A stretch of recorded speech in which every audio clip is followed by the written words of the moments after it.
But my point is this. If you lose to the Kings, all right, the Sacramento Kings, I think it's fair to say all bets are off with this team moving forward if they lose to the Sacramento Kings in the first round. If the Warriors beat the Kings and maybe stub their toe in round 2 or in the Western Conference Finals, I think at that point you could justify almost anything if you're Joe Lacob in terms of keeping it together, splitting it apart, tinkering a little bit to try to get back on top. And obviously, I think if the Warriors win it all, then I don't know what's going to happen, but certainly Joe Lacob would become somebody under pressure to try to win 3 in a row. So, three-peat. All likelihood they would essentially run it back next year if they want it. So that's to me why this series is a big series, maybe even bigger than the next 2 in terms of the future. Don't you think if the Warriors get knocked out by the Sacramento Kings, you got to look at the Warriors and say, maybe it's time to transition. I'm going to be very careful today with saying specifics. But if the Warriors lose to the Sacramento Kings in 6 games, don't you have to look at transitioning from this group? 888-957-9570. Goo, what do you think? Warriors get beat by the Kings in 6. How does that make your offseason look as opposed to if you beat the Kings and maybe get to the Western Conference Finals? Or do you think there's no difference? I appreciate the question. I'll tell you what. If that were to happen, I'm still in line for my guy Dickinson, who's excited about this series, Steiny, as you know. It's what it looks like in 6. But if they do lose to the Kings in 6, the Puppies, I would then revisit the 82 games, the 41 games on the road, and that would tell me, okay, this was bigger than just 6 games. This was something we saw from the outset of the season. And Steph, just a couple weeks ago, told us to our face that had they not went on that run last year, Steiny, some things would be different. And I need your help with this, and Dub Nation. Help me out. Okay, they lose to the Kings in 6, but you still got that high-octane engine, which is Steph Curry. And I told you what I think. You keep him, you got action. And it's going to be difficult to replace a Draymond possibly or whoever. But you got Steph, you're in it to me if you make the right moves. Tom Cruise, all the right moves. But I'm sorry if I put this on Bob Myers, who we love. If he walks out that door, it's almost to me like a player leaving. And that would be what you talk about.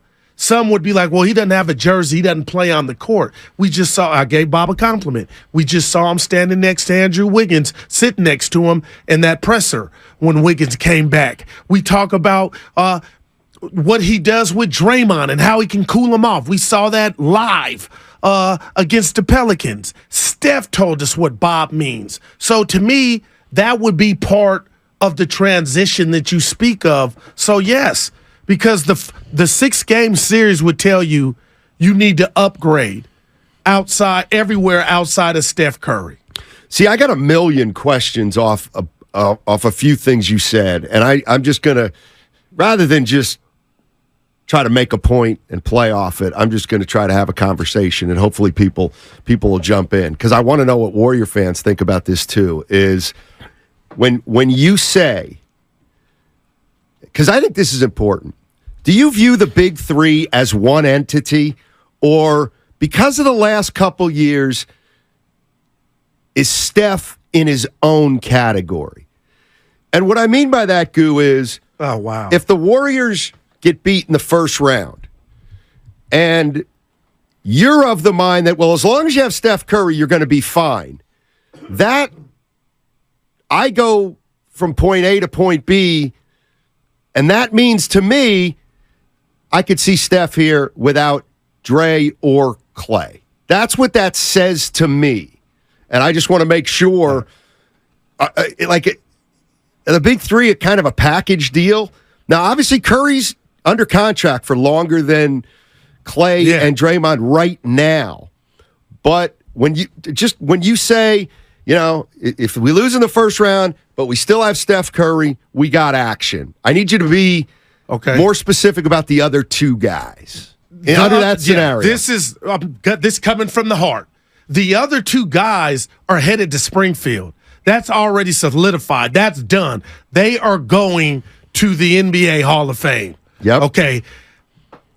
I know how to look at the big three and understand how important Clay and Dre are. I'm telling you as a man, I know how to differentiate and give the engine more credit than the give me some, Steiny. The windshield wipers. No, the other thing that goes, the alternator. Okay, the alternator. The tranny. And that's what they are. Steph is the engine. And in a crazy way, I'm telling you this because I mean it. I don't think Clay's going nowhere. I think when Draymond said what he said, because he couldn't, like me, he comes from the heart. When he said the handwriting's on the wall, there is a respect element to it, and it's a money. Money is going to be the respect. And somehow, if Joe chooses to not lowball him, but not give him what Dre thinks he's worth, then Dre will be out of here. I'm not lobbying for that, but I'm telling the basketball world that would be, to me, the next phase of Steph Curry's career. And what word am I looking for? Another challenge to show I can win it without one of the three. So you could, in theory, so I know how they're different. Do a quick rebuild with Curry. No doubt. I don't know. I feel like that. I don't know. Am I dissing anybody with what I said? No, I don't feel I am. My question to Warrior fans is, and Steph is the bottom line is what happened. Don't you agree, if you're a Warrior fan, that what happens from this point on will dictate the offseason? Right? It has to. You lose to the Kings, we got to be a little bit dramatic. All right. We win it all. Well, guess what? They had no choice but to try to run it back, and hopefully Draymond opts in. If you finish somewhere in the middle, then your options are somewhere in the middle. But what I'm saying is, if you go best to worst case scenario, the best case scenario is you win it, you run it back. I guess the worst case scenario is, what if you don't beat the Kings? What does that... you're Joe Lacob and you can't beat the Kings in the first round. That would be... Where do you go from there if that's the case, is what I'm asking. Would you at that point start doing the things you don't want to think about doing? Let's go to Eric. Eric's in San Francisco. What's up, Eric? How you doing, man? Hey, I'm doing good. Good morning. So if the Warriors lose to the Kings, they just go right back to what they were going to do last year. I do think that there is an agreement after the punch that Draymond opts out and he's going to go to L.A. So I think they said, hey, look, we're not going to cut you. We're not going to cut you. We're not going to suspend you for the season if you opt out. So I think that's going to happen. They play for one more year, and they bring in a big, high-ticket free agent to run with Steph for the next 3 years and Clay for one more year. All right. That's one idea. I'm just wondering, you got Draymond, Clay, and Steph. How long can they play together? And does this year... I want them to finish together. I want them to finish together. What's funny, and another question I want to ask Warrior fans. I hated The Last Dance. It feels like Warrior fans... Warrior fans understand that they're probably not all going to retire Warriors. Now, do you think can you break that down, Steiny? Do you think that perception is wrong? No, I believe that's real. Yeah, but that's all. Do they want to? Are they tight? Yes. So to me, they want to. Now it's about management. You know how some guys get tired of each other. But you don't get to stay together if you're not winning. And that's why I would tell you, if they lost in 6, I mean, it would be dramatic. Some things would really have to go bad. One of those 3 would really have to be off their game. And I just don't, I was coming in thinking, who's the Kings' Draymond Green? who, when stuff is down or it's close, who do they have? And this is how high regard I hold Dre in. I just feel like the Kings don't have that. I don't feel like any team has that. Fair. A Draymond Green. I mean, to me, he's a differentiator a lot. Like, do the Lakers have a Draymond? You're going to laugh. I feel like Memphis has one, and you're going to say who? Not Ja, Dylan Brooks. That's fine. Okay. That's fair. Right. I mean, I don't want to quibble about who's more of a Draymond Green than Draymond Green or Dylan Brooks, but no, I'm with you. I don't think the Kings. That's a void that I think is a part that you need to knock this Warrior team off. The one thing I'll also say is I don't necessarily think I think game one is tell me make or break almost. Evan says they can lose it, the Warriors, Kings. And still win the series, and I want to shake the Warriors them. Can. You think so? Yeah, let me tell you something. Here's why game one's important. Because if the Warriors win game one, I almost want to say, and I don't usually do this, it's over. So you're telling me the Sacramento Kings play 6 months, win 48 games.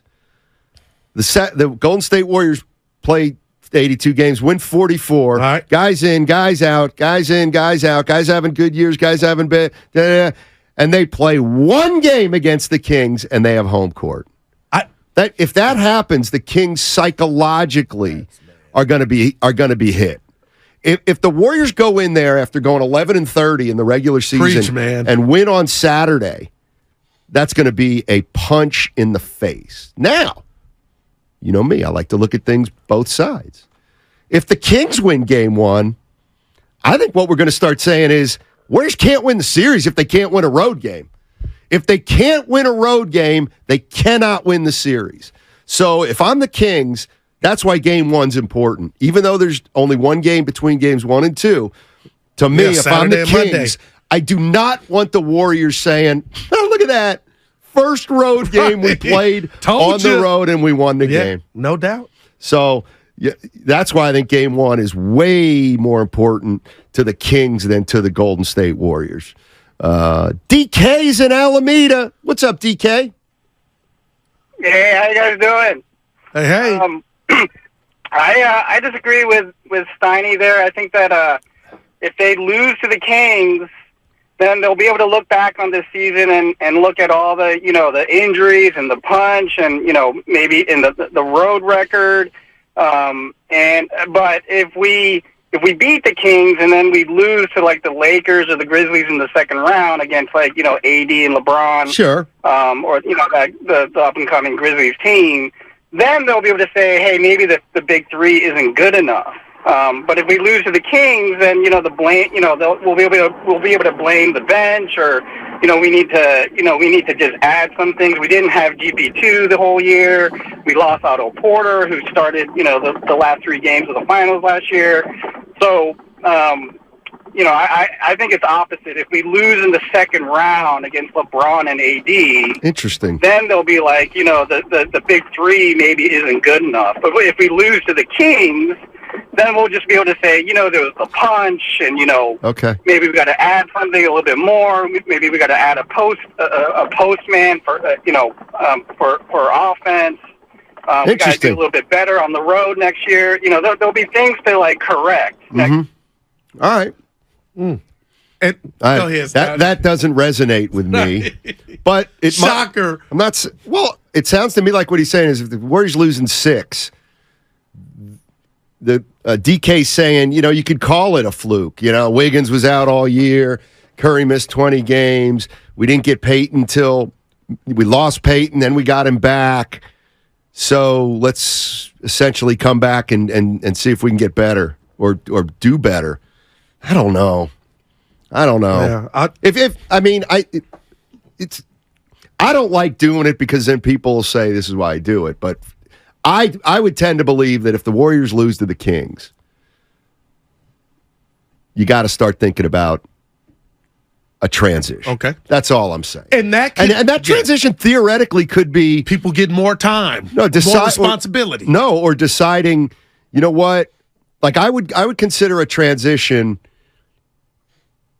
You could call it a transition even if the big three is still here. if they move Poole and or Kuminga for a veteran player to try to keep this thing going for another couple years. To me, that would almost be a transition. Because what did you really want the transition to be? The big young three guys working less. Yeah, and then exactly. And then the young guys kind of coming in and pushing them out eventually. I need your help because this show and you and the people are my verbal diary. So everywhere I look, everybody's saying the NBA regular season doesn't mean a damn thing. And I scoff at it. I try to trick myself into, you know what, they're just saying that. But the more I look, the more I listen, it's like, good God. But here I go with this comparison. The Lakers started 2-10. They looked like trash all year. And I said, Steiny, they got AD and LeBron. I know on paper that wasn't a playoff game the other night, but I thought that was the Lakers' opportunity to solidify their playoff spot and stay out of the play-in. But guess what, Steiny? You know what they look like? They look like a play-in team. Nothing changed like I thought it was going to change. Now, that could totally be a one-off. They don't have a Steph, Clay, or Dre. They haven't won 4 chips. But it does give me – I am a little nervous about Saturday with my notion to the masses that they are going to the Warriors, snap their finger, and be locked and loaded for this run. Because if they do their Laker version of – this is who we are, Goo. Why did you think something would change? I would still say because you're 4-time champs, you of all teams know what it takes. So I need to know when I can close the file, Steiny, or ball up the paper on the Warriors 22-23 regular season. That's why I'm right now. You can do it now. But what if they drop and give up 130 on the road to Saturday? I'm going to come in here Monday and tell you and Evans Spadoni, that 82, that 41 was real. Yeah, exactly. That's what the postseason's about. They can't win it like that then. I know. Warrior fans will tell you that. If the Warrior fans play like they did in the regular season, they're not going to win it. Like, that's not hard to figure out, right? They better play better in the postseason. Giving up 140 or 130, Steiny, ain't playing better defensively. Like, that's what I can't wait to see. Well, we'll find out, and that's kind of the whole story of the year. Do you think we're talking about effort? Not in a bad way. Like, okay, let's say they hold the Kings to 108, and they look different. Well, one game's not going to determine whether the regular season meant anything or not. In fact, it's going to be the whole playoffs. If the Golden State Warriors beat the Sacramento Kings in 6 or 7 games, I know people will probably say, "See, yeah, it did nothing." Be in the front. Okay, then what if Memphis beats them in 5? So you saying the whole thing? It's got to be the whole thing, I would think. But I don't know if it's effort, but championship hangover. But looking at it now, I mean, there's no way the only way the Warriors are going to come out in the first 2 months and be a good team was if the young players were ready to pick up. Here's another reason why you better beat the Kings. You better beat the Kings because you traded Wiseman. Can you trade Wiseman, 21 years old, for an established veteran, and that year you get beat in the first round? Wow. Yeah. Like, that's one that, like, this, to me, the Wiseman trade is now you put the Wiseman trade under scrutiny. Because you got Peyton to make this thing last a little longer. So he's got to make it last a little bit longer. Ray's in the East Bay. What's up, Ray? How you doing, man? Hey, thanks for taking the call. Love talking to you guys. Listen, I think Warrior fans have to accept that the youth thing that's not how you keep a championship team together.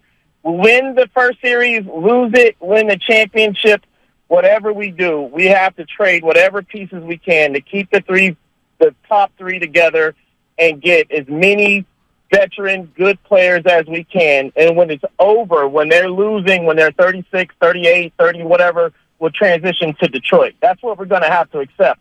But there's no easy, smooth way to go from here and have young guys and be good later. We got to keep winning chips. Okay. And when they all retire, then we're going to just be a team full of 20-year-olds. That's what I think needs to happen. So, Ray, essentially what you're saying, and I'm not disagreeing with you necessarily, if the Warriors get beat in the first round or if they win a title, it almost doesn't matter. You ain't messing with the big three and probably even Wiggins at that point. Sorry, big four. Absolutely. I'm fully brought in on Wiggins. Love him to death. The big four stays regardless, and then it's fill out the other six as best we can and run with that until it's over, and then we go youth and lose and win 20 games a season. So it would look something like your theory would they get beat by the Kings, and maybe in the offseason they try to move Poole for something that's going to help more next year. Exactly. All right. Poole, Moody, something like that. Got it. They still got to look at it and say, are we good enough to do it next year? Do we got to make a move for a better veteran bench or something like that? But you got to keep Steph. I know he loves Steph, and he thinks Steph is the engine and all that. But we need all three. We can't do it without him. The year we lost the play-in shows you that we got to have all three of them. Good stuff, Ray. Real good stuff. I wonder how many fans agree with you that I think this postseason matters. Huge. I think this offseason will dictate the Warriors' direction moving forward. Yeah. Ray's saying it kind of shouldn't. No matter what happens, you got to keep the big three together. Wiggins is a part of this, and that's the only way you move forward. I think it's pretty interesting. And the Draymond opt-out, the timing of it is incredible, right? The timing right after the playoffs. You know what I mean? Like, he could play his ass off. We're bringing it back, but it's fascinating. 888-957-9570 is the number. Where are you on this playoff run for the Golden State Warriors? Do you think that what happens in the postseason will dictate their future, or do you think there's not much that can happen that's going to break up this big three, and you got to play the big three until the wheels come off?